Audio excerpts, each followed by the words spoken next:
அடுத்தது இந்த உலகத்தில் வாழ்வதற்கு நமக்கு பொருள் தேவை. இந்த பொருள்லாம் வெறும் பணம் மட்டும் கிடையாது. நம்முடைய பதவியாக இருக்கலாம், நம்முடைய சமூகத்தில் வகிக்கக்கூடிய அந்த பொறுப்பாக இருக்கலாம்.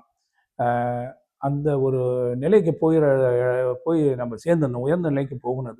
அது பொருள் சம்பாதிப்பது, வணிகமாக இருக்கலாம், எது வேணாலும் இருக்கலாம். அதில் வந்து பொருள் ரொம்ப நமக்கு முக்கியமானது.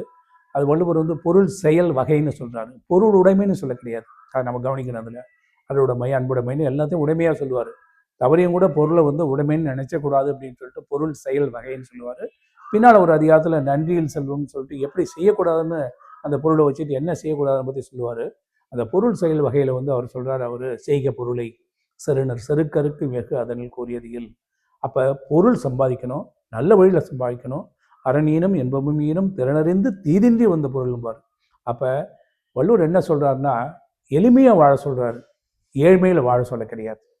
அதை நல்லா புரிஞ்சிட்டோம்னா பணம் என்பது வேண்டப்படாத சொல் கிடையாது.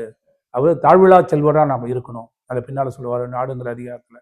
அதனால் பொருள் சம்பாதிக்கணும். இந்த ஏழமே நம்ம யாருமே எதை நோக்கி போகிறோன்னா வெற்றி. வெற்றினா என்ன? பொருள் வேணும், தேவையான பொருள் வேணும். அதுக்கு நம்ம வந்து எல்லாம் நம்ம அளவு போட்டுக்கணும். எங்கே நிற்கணும்னு அளவு போட்டுக்கணும். ஓடிக்கிட்டே இருந்தோம்னா நமக்கு வாழ்க்கையில் நிம்மதி இல்லாமல் போயிடும். அது வள்ளுவத்தை முழுசாக உள்வானோம்னா பொருள் சம்பாதிக்கணும், எவ்வளோ தேவைங்கிறது நமக்கு சொல்லும்.